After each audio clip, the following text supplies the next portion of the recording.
하나님이 노아와 그와 함께한 아들들에게 말씀하여 이르시되 내가 내 언약을 너희와 너희 후손과 너희와 함께한 모든 생물 곧 너희와 함께한 새와 가축과 땅의 모든 생물에게 세우리니 방주에서 나온 모든 것 곧 땅의 모든 짐승에게니라. 내가 너희와 언약을 세우리니 다시는 모든 생물을 홍수로 멸하지 아니할 것이라. 땅을 멸할 홍수가 다시 있지 아니하리라. 하나님이 이르시되 내가 나와 너희와 및 너희와 함께하는 모든 생물 사이에 대대로 영원히 세우는 언약의 증거는 이것이니라.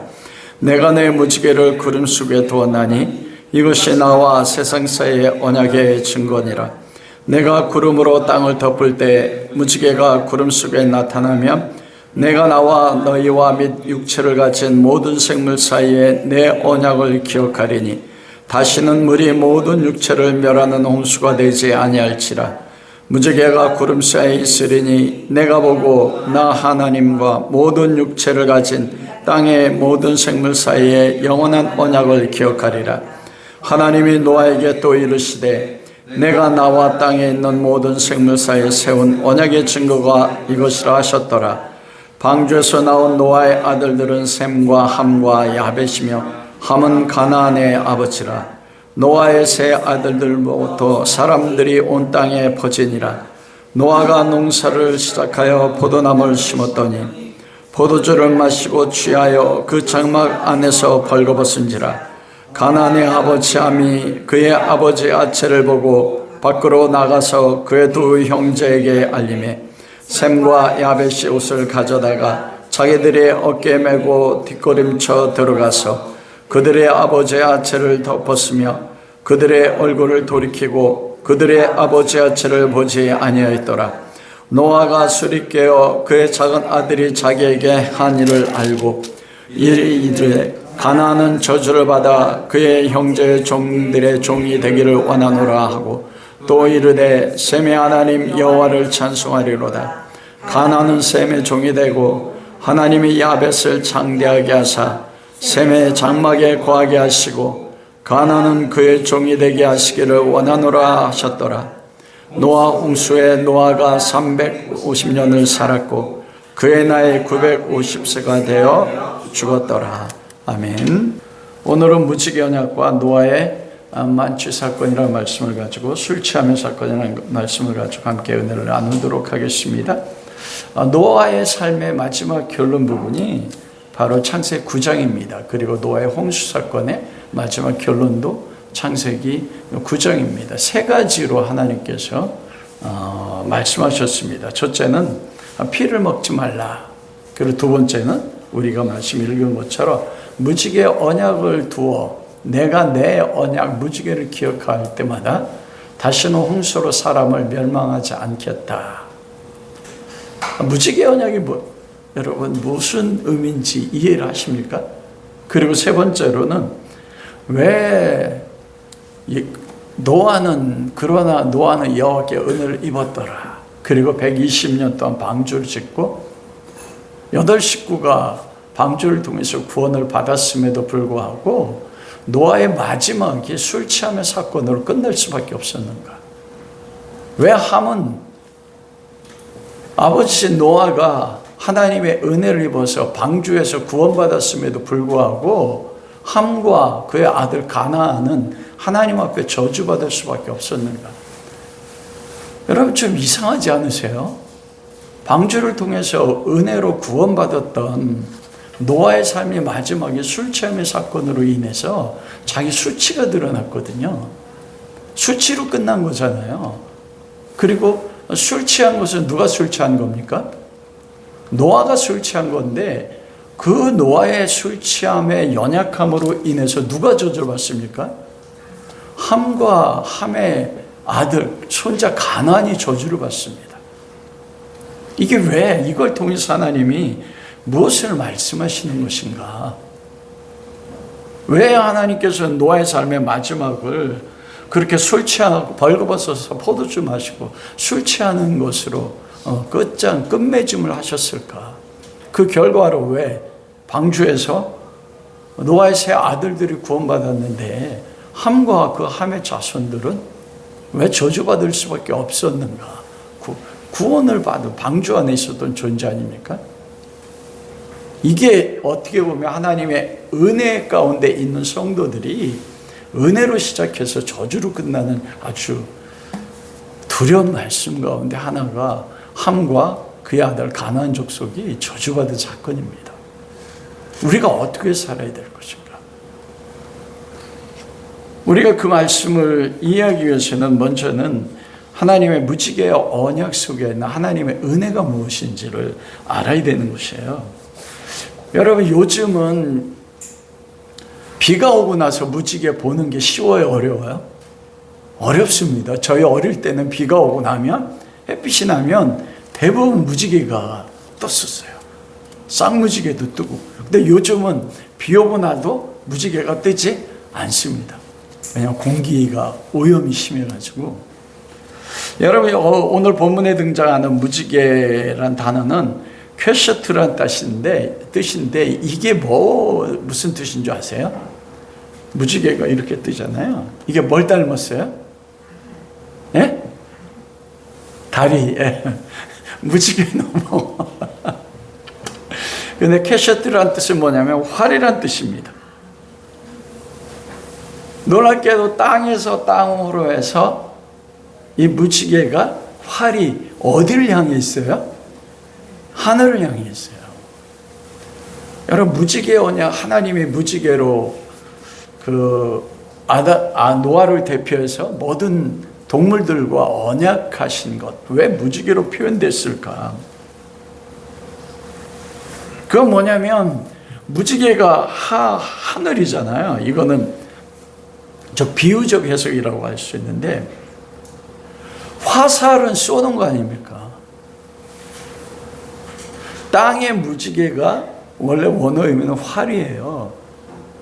활은 화살을 쏘는 거잖아요. 땅에서 화살을 쏘는데 어디로 쏘아요? 하늘을 쏘아요. 그게 뭡니까? 하늘은 누구의 보좌입니까? 하나님의 보좌예요.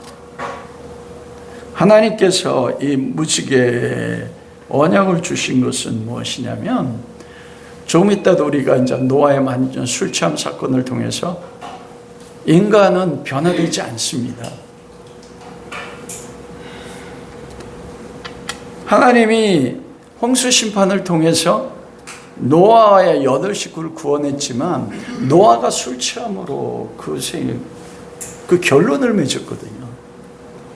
그러면서 하나님이 술 취한 사건 전에 언약하신 것이에요. 내가 다시는 사람을 물로 홍수로 심판하지 않겠다. 그리고 내 언약을 너희 가운데 두겠다. 이 무지개가 나의 언약이다. 딱 말씀하셨어요. 무엇을 말씀하는 거냐면 땅에서 무지개 활을 하늘에서 쏘는 것입니다. 그것은 무엇이냐면 하나님께서 땅에서 인간들이 쏘는 그 죄의 화살, 하나님을 대적하는 화살을 하나님 맞으시고 하나님이 죽으심으로 인하여 사람들을 다시는 죄로 인하여 홍수로 심판하지 않겠다는 것입니다.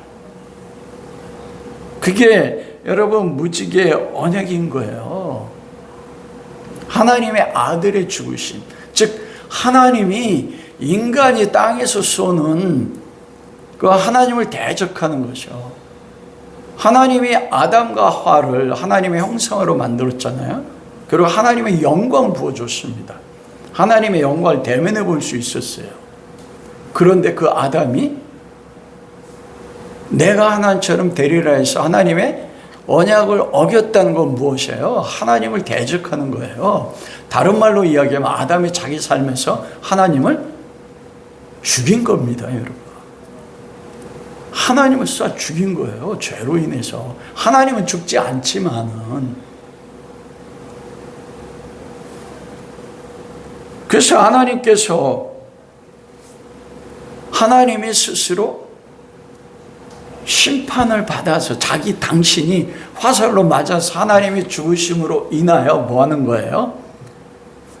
이 무지개는 하늘과 땅과 하늘을 연결시키는, 아까 누가 다리라고 얘기했잖아요.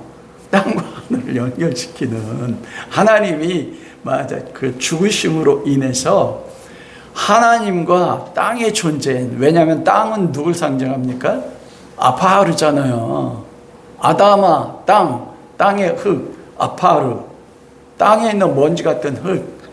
땅은 죄인된 인간을 상징하는데 하나님이 죽으심으로 인하여 땅과 하늘에 분열된 것을 하나님이 하나로 연결시키고 있다는 거예요. 그게 무지개 언약이에요. 하나님 그거 볼 때마다 인간들이 범죄해가지고 여러분 노아의 홍수 심판 이후에 사람 변하지 않습니다. 그게 노아의 술참이거든요. 그리고 우리가 창세기 11장에 보면 바벨탑의 사건이에요. 그 구원을 받았던 그들이 바벨탑을 쌓아서 우리가 하늘에 닿자. 그게 뭐예요? 우리가 하나님의 보좌에 올라가자는 겁니다. 아담과 똑같습니다.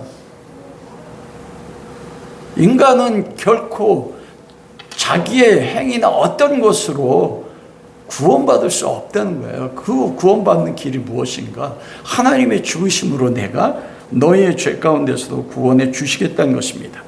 여러분, 무지개는 무엇을 통해 만들어집니까? 비 온 후에 구름과 빛이잖아요.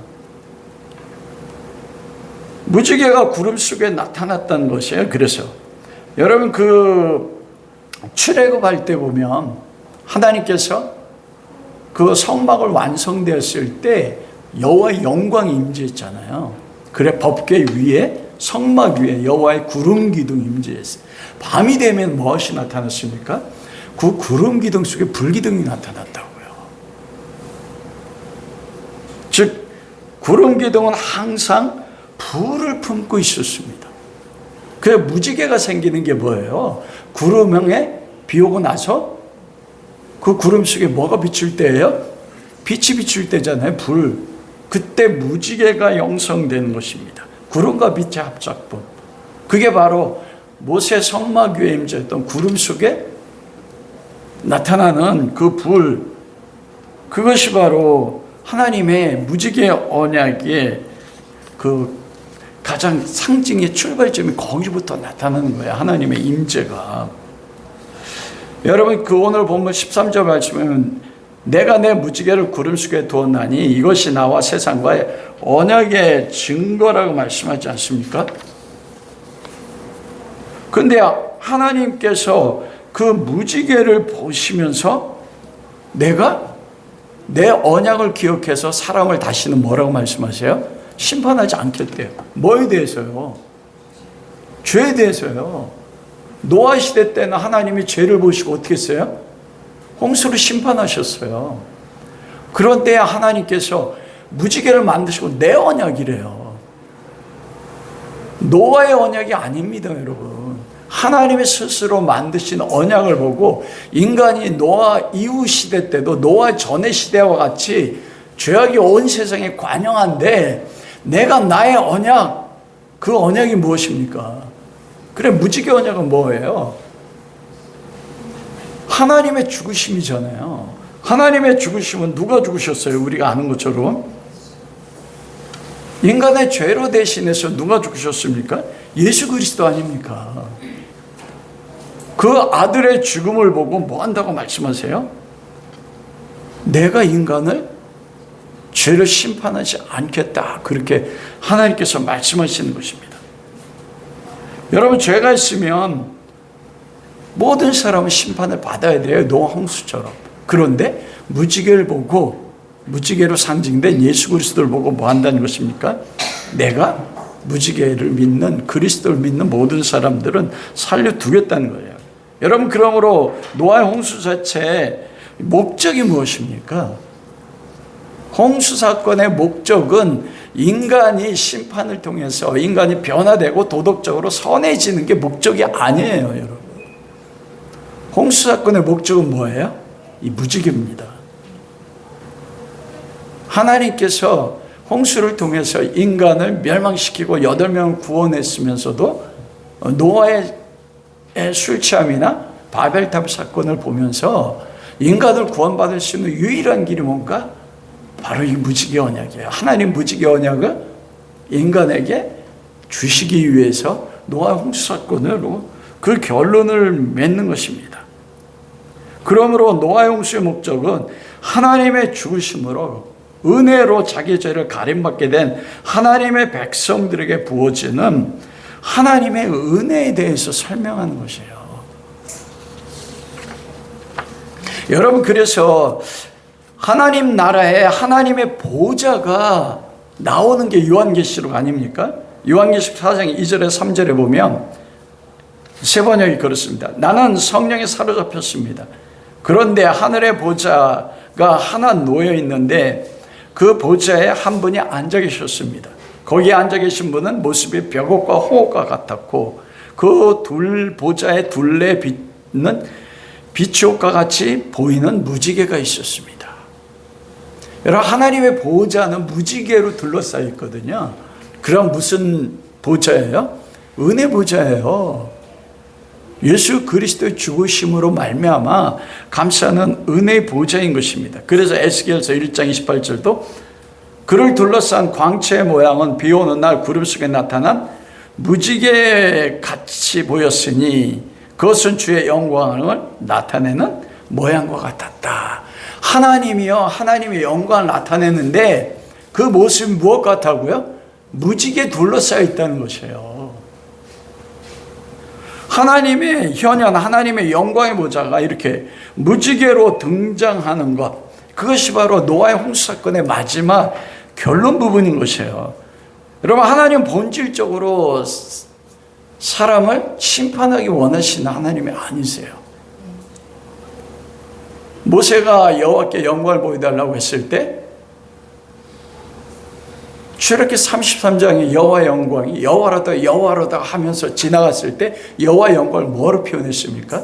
노하기를 더디하시며 자비와 인자가 무궁하시며 그 자비를 천대까지 베푸시며 하나님의 영광, 하나님의 속성을 뭐라고 표현해요? 자비와 사랑, 용서로 표현했단 말입니다. 그게 하나님의 보좌인 것이에요. 여러분, 이거를 하나님의 무지개 언약을 통해서 그 무지개 언약이 하나님의 아들의 죽으심을 통한 은혜라는 것을 어떻게 오늘 본문에 나타나냐면 4절에서 6절 말씀에 보면 고기를 먹을 때 피째 먹지 말라 딱 이렇게 말씀하잖아요. 여러분, 피째 먹지 말라는 건 무엇입니까? 피는 생명이기 때문에 그래요. 그러면서 피는 반드시 피로 갚아야 된다 딱 그렇게 말씀하세요. 이건 무슨 말씀이냐면 다른 사람이 내 피를 흘렸으면 피를 갚아라. 이건 율법이잖아요. 하나님은 복수에 초점이 맞춰져 있는 게 아닌 것입니다. 그것은 무엇이냐면 우리가 다른 사람의 피를 흘렸는데 피로 갚아야 되는데 그걸 말씀하는 게 아니에요. 누구의 피로 갚아준다는 거예요? 예수 그리스도의 피로. 그래서 이 홍수 사건의 첫 번째가 피를 먹지 마라. 모든 죄를 그리스도의 피로 덮으신대. 그리고 무지개 언약인 것입니다.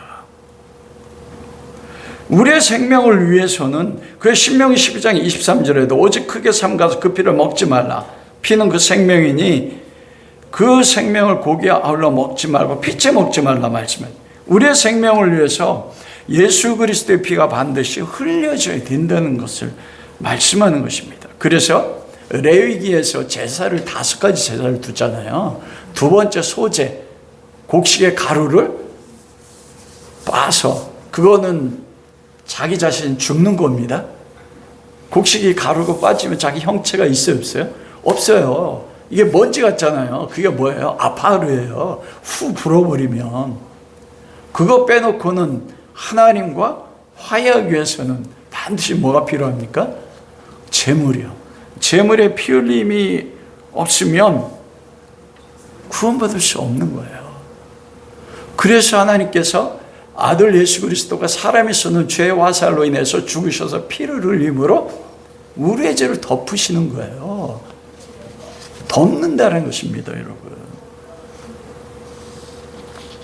그래서 누가복음 22장 20절에도 예수님께서 마지막 성찬할 때 잔을 그와 같이 말씀하시고 이 잔은 너희를 위해서 흘리는 내 피의 언약이다. 하나님께서, 예수님께서 그렇게 말씀하신 것입니다.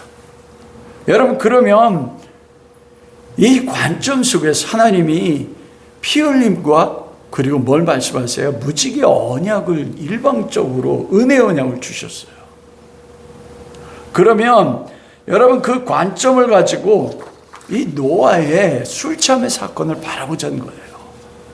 왜 노아의 삶이 술 취함의 사건으로 끝나고 그 아들 함이 저주받을 수밖에 없었는가? 여러분, 이 노아의 술 취함 사건을 통해 첫 번째로는 인간은 변하지 않습니다. 그건 뭐냐면 사람의 두 가지 속성이 있어요. 구원받은 하나님의 백성에게도 구원받지 않은 하나님의 존재 자체는 하나예요. 속성이. 그것은 죄의 속성입니다. 우리가 로마서 7장에 보면 사도 바울이 구원받았음에도 불구하고 내가 하나님의 선을 행하려고 하나 내 안에 또 다른 법이 있어 나를 어디 가운데 이끌어간다고요? 죄 가운데 이끌어간대요. 사도 바울조차도요. 그 안에 내 안에 또 다른 존재가 있고 거듭난 하나님의 사람이 있어 끊임없이 싸워서 로마서 8장에 보면 뭐라고 해요? 둘이 싸워서 하나님의 뜻을 이루지 못하게 한다고 말씀하지 않습니까? 여러분, 왜 하나님께서 예수 그리스도를 십자가에 죽이셔서 그리스도를 믿는 걸 통해 새 창조를 이루었을까요? 아담의 죄의 본성을 가지고 태어난 그 죄의 본성은 바꿔지지 않습니다. 하나님도 그걸 바꿀 수 없습니다. 그건 바뀌어지지 않아요. 바뀌어지지 않기 때문에 하나님께서 어떻게 해요? 새로운 존재로 창조한 거예요. 하나님의 태초에 하나님의 형상 아담과 하와를 만들었는데 아담이 범죄함으로써 하나님의 형상이 깨어졌다고요. 죄로 완전히 물들여진 겁니다. 그거를 부셔진 걸 붙여서 만든 게 아니에요. 다시 뭐 한 거예요? 전혀 다른 존재를 내 안에 하나님께서 우리 안에 창조하신 것입니다. 그러므로 하나님 말씀하시는 거예요. 심판을 통해서 사람은 바뀌어지지 않습니다. 여러분, 하나님이 율법을 주신 목적이 무엇입니까? 율법은 죄를 깨닫게 하고 죄를 더하는 것입니다. 그러므로 율법으로는 구원받을 자가 없습니다. 예수님께서 바리새인과 서기관들과 대화하면서 너희 아비는 망이라고 말씀하신 목적도 그거와 똑같습니다. 왜냐하면 바리새인 서기관들은 메시아를 기다린다고 했지만 메시아가 오셨는데 영접하지 않았거든요. 왜 우리가 필요해? 우리는 율법을 다 이루어서 의롭다고 말씀했거든요. 율법으로는 사람이 변하지 않습니다. 심판으로는. 그게 바로 노아의 모습이에요. 노아가 심판을 통해서 구원받았어요. 방주를 통해. 방주 그리스도 아닙니까? 그런데 그의 육체의 속성의 존재는 변하지 않은 거예요. 여러분, 오늘 본문 말씀 속에 그 포도주가 나오잖아요. 그런데 포도주를 마시고 발가벗었다고 돼 있잖아요. 근데 히브리 원어에 보면 그 포도주가 그 포도주입니다. 여러분, 사도행전 1장에 보면 그들이 기도하기에 힘썼다 딱 그러잖아요. 그런데 헬라의 원어에 보면 그 기도예요. 그 기도. 초대교회는 그 기도가 뭔지 알았어요. 그 기도가 뭐예요? 주님이 가르친 기도 뭐밖에 없습니까? 주기도문입니다. 주기도문을 기반으로 해서 기도했어요. 누가복음 11장. 그들이 주기도문으로 기도했는데 성령이 임하셨잖아요. 누가복음 11장에 우리의 기도를 가르쳐 주십시오 했을 때 주기도문을 가르치고 구하라 찾아라 두드리라 그래하며 뭐라고 했어요? 좋은 것 마태복음에는 누가복음에는 성령을 주시지 않겠느냐. 그래서 그리고 그것처럼 이 포도주가 그 포도주예요. 여러분, 그럼 그 포도주가 뭐였을까요?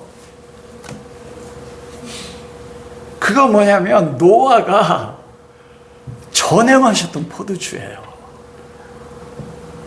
그가 홍수 후에 가장 먼저 한 일이 무엇입니까? 포도나무 심었잖아요. 가장 먼저 심은 포도나무. 두 가지 이중 계시예요. 한 가지는 포도나무로 상징된 포도나무, 포도주, 그리스도로 상징되지만 또 한 가지 육체입니다. 포도주 그 자체예요. 즉 노아가 홍수 전에 마셨던 그 포도주예요. 즉 뭐냐면 노아는 이미 홍수 전에도 노아는 포도주로 마시면서 뭐 했던 사람입니까? 술 취했던 사람입니다. 여러분, 바뀌지 않은 거예요, 노아가. 여러분, 다른 말로 하면 노아는 홍수 이전에 패역한 세대와 방불하게 동일하게 그 삶으로 돌아갔다는 거예요. 이해가 되세요, 여러분? 여러분들이 가장 우리가 신앙생활을 고통스러운 그거잖아. 내가 주님의 은혜를 알아. 근데 주님의 뜻대로 살고 싶은데 안 돼요. 내가 다른 사람을 사랑해야 되는데 가장 가까운 부부관계도요. 그런데 사랑하고 싶은데 대화 안 돼요? 저보고 나중에 이경희 사모한테 이르지 마세요. 여러분, 여기서 술 취함은 영적으로 패역한 세대를 대표적인 특징으로 기록합니다. 에베소 5장 8절에도 성령 충만과 술 취함을 반대 개념으로 설명해요. 술 취하지 마라, 이런 방탕한 것이니 오직 성령의 충만함을 받으라 말씀합니다. 누가복음 17장 27절 28절에도 예수님이 재림하기 전에 사건을 말씀하세요. 노아가 방주에 들어가던 날까지 사람들이 먹고 마시고 장가들고 롯의 때와 같으니 사람들이 먹고 마시고, 대표적으로 나오는 게 뭐예요? 먹고 마시고예요. 술 취하는 거. 하나님께서 성경에 패역한 세대 특징이 뭐냐면 가장 대표적인 게 술 취함으로 이야기하는 것입니다. 즉 심판으로 노아가 변화된 게 아니란 거예요. 율법의 정죄로, 다른 말로 이야기하면 다른 사람들이 이 노아처럼 술 취함의 연약함을 보일 수가 있습니다. 우리 인간이잖아요. 노아가 그렇게 방주를 통해 하나님의 은혜를 경험했는데, 근데 인간도 얼마나 교만하냐면 내 죄는 못 봐. 함이 왜 저주받았는 줄 아십니까?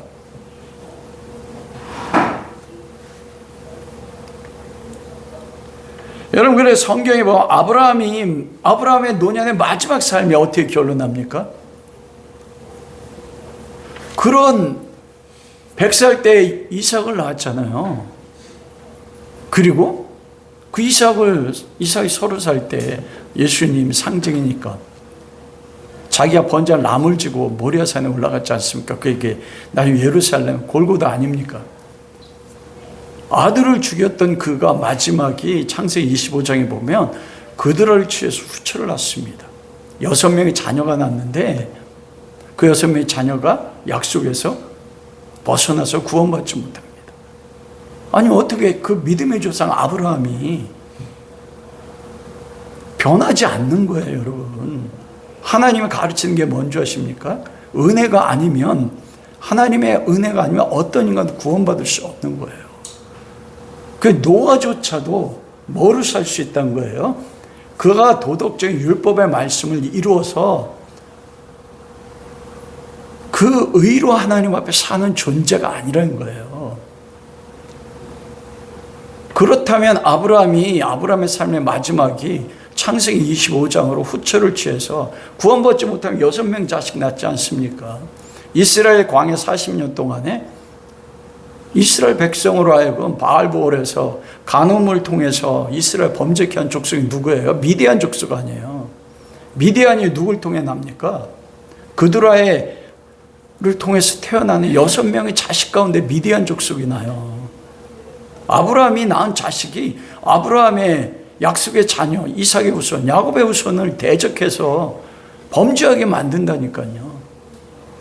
여러분, 그리고 우리가 그렇게 본받기 원하는 다윗의 삶이 마지막 어떻게 끝나요? 사무엘하 24장에 보면요, 인구조사로 끝나요. 와, 다윗같이 하나님 마음에 합한 하나님의 사람이 인구조사에서 하나님이 어떻게 합니까? 이스라엘 민족을 연병을 통해 죽이기 시작해요. 5만 명을 죽였습니다. 예루살렘을 멸망시키려고 칼을 들어 뺐을 때, 그때 다윗이 이 사무엘하 24장 17절에 나와 내 아버지의 집을 치소서, 나의 죄입니다. 그때 선지자가 그러잖아요.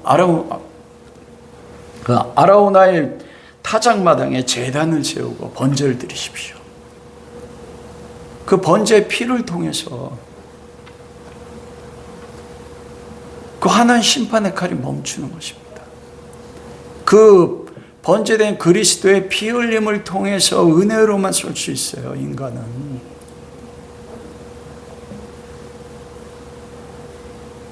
하나님 그 말씀하시는 거예요. 인간의 어떤 변화를 통해서 내가 그들을 구원하겠다는 거 아닌 것입니다. 인간은 심판에서, 노아의 홍수 사건은 심판 가운데 그리스도의 은혜로 얻는 구원이잖아요.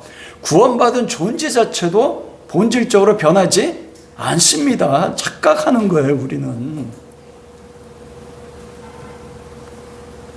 그러면서 하나님 말씀하는 거예요.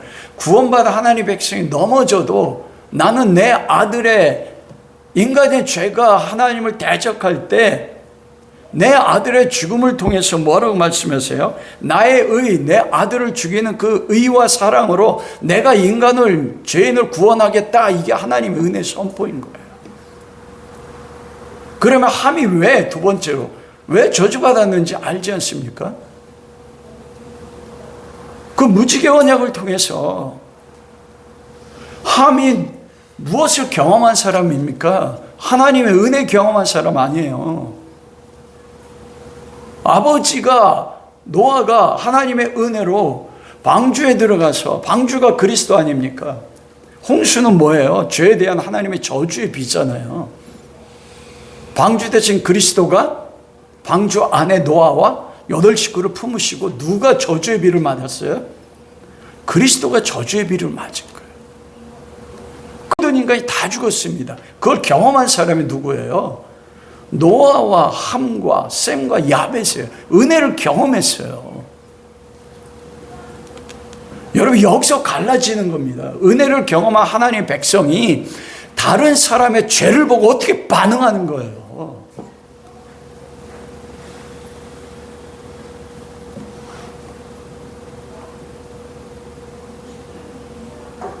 함은 은혜를 경험해서 그리스도의 그 은혜 가운데 성령으로 시작해서 그가 무엇으로 맞췄습니까? 육체로 맞힌 것이에요. 그가 육체로 맞췄다는 게 뭔지 아세요?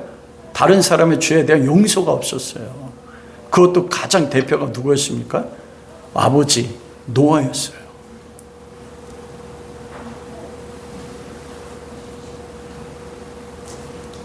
함과 셈과 야벳이 저주와 축복으로 나눠졌던 게, 이들은 다 방주 안에서 은혜 받은 백성이잖아요. 구원받았어요. 함도 구원 못 받은 게 아닙니다, 여러분. 그런데 그래서 본문에 보면 함이 저주받은 게 아니고 누가 저주받았어요? 그 아들 가나안이 저주받았어요. 무섭지 않습니까? 자기는 구원받았는데 자기가 한 행위가 인해서 그게 누구에게 이어진 겁니까? 자기 자식에게 이어진 거예요. 가나안에게. 다른 사람이 나에게 행하는 그 잘못, 다른 사람의 술취함, 그게 아버지였어요.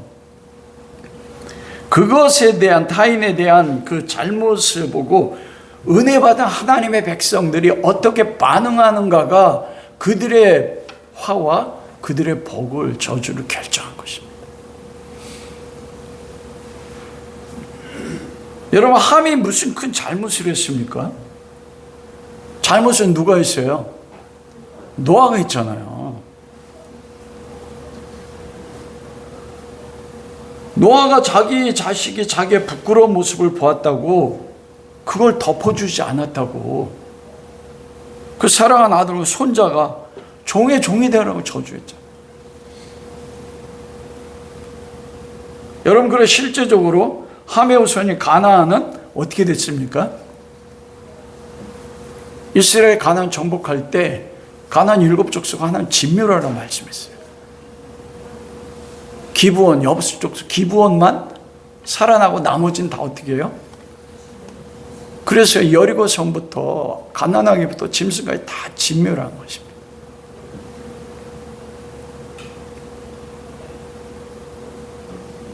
왜 자식까지 저주합니까? 그 함이 가지고 있었던 그 방주된 그리스도의 은혜로 경험한 그가 그리스도의 은혜로 살지 못하고 자기의 의의 율법을 가지고 정죄한 거예요. 자기 아버지조차도. 그래서 아들에게 이어진 게 뭐예요? 율법의 정죄에 따라 사는 게 이어진 겁니다. 그러면 율법으로 사는 삶, 바리새인과 서기관들은 그 아비가 막이잖아요. 그리스도부터 분열 아닙니까? 노아 한 사람이 여호와께 은혜를 입어서 그가 방주를 만들면서 8가정이 노아 포함해 7가정이 구원받았는데 함이 한 사람이 은혜를 경험한 그가 아버지의 술 취한 모습과 벌거벗은 것을 덮지 않았다는 건 뭐예요? 노아도 변하지 않았어요. 그렇잖아요. 전에 먹던 술 취해서 포도나무 심어서 가장 먹는 게 자기 좋아하는 술 취한 거였잖아요. 그럼 함은 변했어요, 안 변했어요? 함도 안 변했어요. 함도 자기도 죄인이에요. 근데 자기 아버지를 누굴 정죄합니까? 왜 그리스도인들이, 저도 마찬가지예요. 왜 복을 못 받습니까? 은혜를 경험했다고 하는데, 십자가의 은혜를 알았다고 하는데, 아버지가 술 취해서 벌거벗은 게 그게 함 자기와 뭐라고.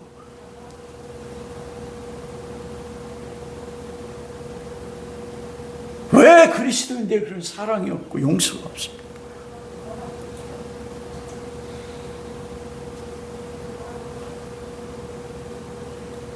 너무나 마음 아픈 거예요. 왜냐하면 이 함이 노아의 방주 안에 있었어요.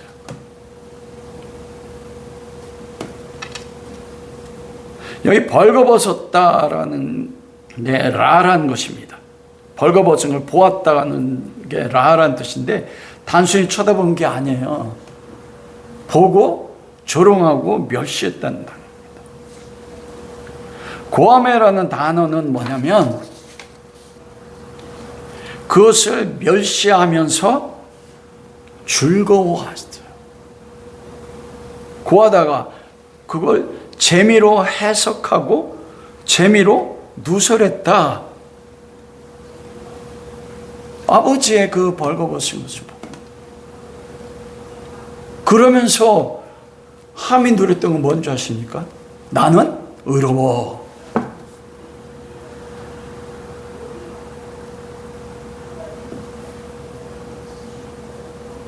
함은 은혜로 구원받았음에도 불구하고 그 은혜를 모르고 아버지의 술 취함에 넘어짐을 무시하고 멸시했어요.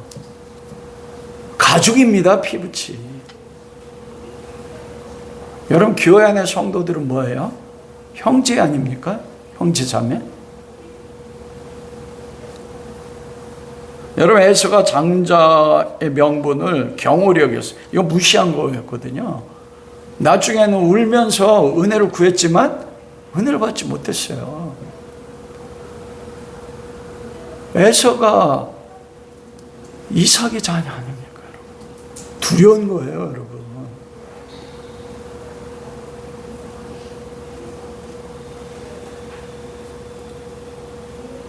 홍수 사건은 심판 속에 그리스도로 말미암는 은혜 구원입니다. 여러분, 구원이란 말이 무엇이에요? 덮어줌이란 뜻 아닙니까?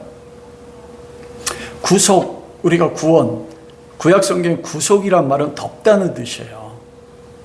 여기 보면 셈과 야벳은 어떻게 했어요? 아버지의 수치를 보지 않고 뒤돌아서 뭐 했어요? 덮어줬어요. 자기들은 죄인인 거 알았거든요. 자기들도 모든 인간들이 홍수로 인해 멸망받을 때 하나님의 은혜로 방주가 덮어서 저주의 홍수로부터 자기들을 구원해 주신 덮음의 은혜를 셈과 야벳은 경험하고 아버지의 부끄러움, 내 피부치의 잘못을 보고 어떻게 했어요? 은혜 받은 그 은혜로 덮었어요. 여기서 차이 난다니까요, 여러분.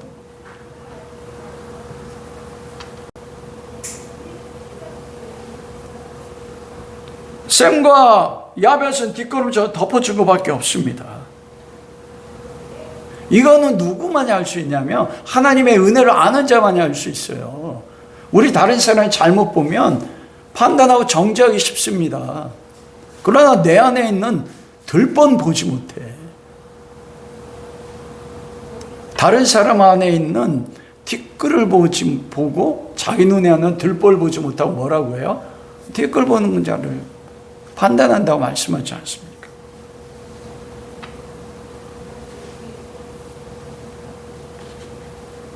여러분이 덮다라는 뜻이 카사라는 뜻인데 이것은 용서하다는 뜻입니다. 가려준다. 구속의 의미를 가지고 있잖아요. 이 덮다, 덮음이 가장 먼저 성경의 가장 큰 핵심이에요. 우리가 그리스도의 은혜를 받은 자인 증거가 뭔지 아세요? 덮어주는 것이에요. 내가 얼마나 덮어주는가. 여러분 창세기의 최초로 덮어줌이 무엇입니까? 창세기 3장에 아담이 범죄했을 때 하나님이 아담 하와의 수치를 뭐로 덮어주셨어요? 가죽옷이요. 어린 양의 가죽옷 그 피 흘림으로 아담의 죄를 덮어줬어요. 그리고 출애굽기에도 나오지 않습니까? 이스라엘 민족이 장자를 멸하는 하나님의 심판에서 그들을 덮어준 게 뭐예요? 어린 양의 피를 덮었어요. 여러분 그 출애굽기 33장에 모세가 여호와의 영광을 보여주십시오 할 때 하나님 뭐라고 말씀합니까? 내 영광을 보고 살 자가 없다. 내가 내 곁에 반석을 두었으니 너는 그 갈라진 틈에 있으면 내가 너를 손으로 덮고 그때 내가 나의 영광을 볼 것이다. 반석이 누구예요? 예수 그리스도 아닙니까? 반석이 갈라졌어요. 갈라짐이 뭡니까? 그리스도 십자가에 못 박힘을 통해 살이 찢기고 피 흘림이잖아요. 그 피로 덮어서 그때 뭘 봐요? 하나님의 영광을 보는 거예요.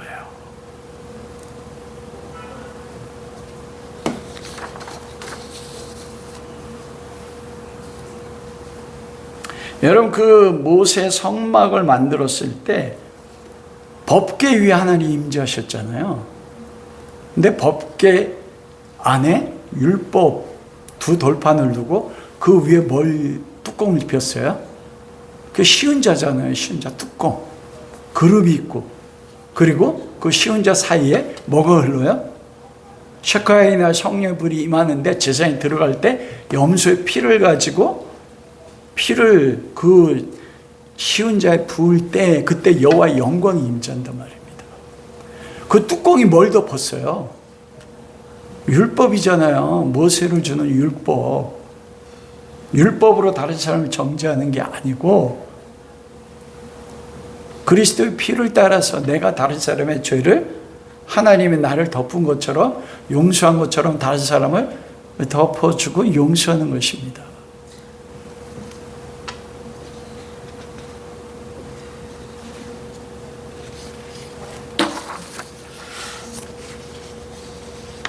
여러분 우리가 그리스도 안에서 하나님의 은혜 받은 성도라는 증거예요. 나는 얼마나 다른 사람을 덮어주는가.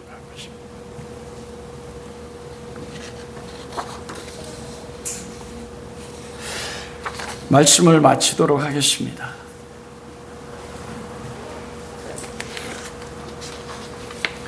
로마서 13장 8절에 10절에 보면 서로 사랑하는 것 외에는 아무에게도 빚을 지지 마라. 남을 사랑하는 사람은 율법을 다 이루었다 그렇게 말씀하십니다. 함과 그 아들 가나안이 저주받은 것은 그거예요. 하나님에게 은혜 받은 만큼, 그리스도 안에서 사랑을 받은 만큼, 그가 그 사랑을 알았다면, 은혜 기쁨을 알았다면, 그는 아버지의 수치를 보고 그 아버지의 수치를 덮어줄 수 있는 용서함이 그의 삶에서 나타날 수 있었다는 것입니다. 로마서 5장 18절에서 19절에 오면, 그러니 한 사람의 범죄 행위 때문에 모든 사람이 유죄 판결을 받았는데 이제는 한 사람 의로운 행위 때문에 모든 사람이 의롭게 하여 주심을 받아 생명을 얻었습니다. 한 사람이 순종하지 않음으로 많은 사람이 죄에 판정받았고 한 사람이 순종함으로 많은 사람이 의인의 판정을 받았습니다. 세번역 성경이에요. 한 사람 아담이고 한 사람 예수 그리스도입니다. 여러분 놀랍지 않습니까? 셈과 야벳 그 한 사람이 은혜 받은 은혜로 아버지의 그 부끄러움을 덮고 사랑으로 용서해 주었을 때, 거기서 많은 사람들이 무엇합니까? 의를 받고 많은 사람들이, 그의 자손들이 생명을 누린 거예요. 함이 구원받았음에도 불구하고 그 구원의 은혜를 버리고 자신의 그 종교적인 의에 따라서 피부치 아닙니까? 그를 정죄하고 조롱하고 했었을 때 그의 자손 가나안이 하나님의 영원한 저주 심판을 받게 됐습니다. 여러분 우리 삶 앞에 하나님께서 복 받을 수 있는 길을 주셨는데 여러분 그게 무엇입니까? 요한일서 4장 7절에서 8절에 그렇게 말씀해요. 사랑하는 여러분, 우리 서로 사랑합시다. 사랑은 하나님께로부터 오는 것입니다. 사랑하는 사람은 다 하나님께서 낳고 하나님을 아는 것입니다. 사랑하지 않고 용서하지 않는 사람은 하나님을 알지 못합니다. 하나님은 사랑이십니다. 하나님을 알지 못하면 그게 무엇입니까? 하나님과 단절해요. 여러분 한번 여러분 마음속에 한번 뒤돌아보십시오. 우린 다 그리스도의 은혜로 하나님의 사랑을 받고 우리의 모든 죄, 어제도 짓고 오늘도 지었던 죄를 덮으심을 받았습니다. 여러분이 만나는, 여러분이 함께 사는 존재 가운데서 사랑으로 덮어주지 못한 사람이 있습니까? 오히려 내가 의롭다고 율법을 가지고 자로 재듯이 정죄하고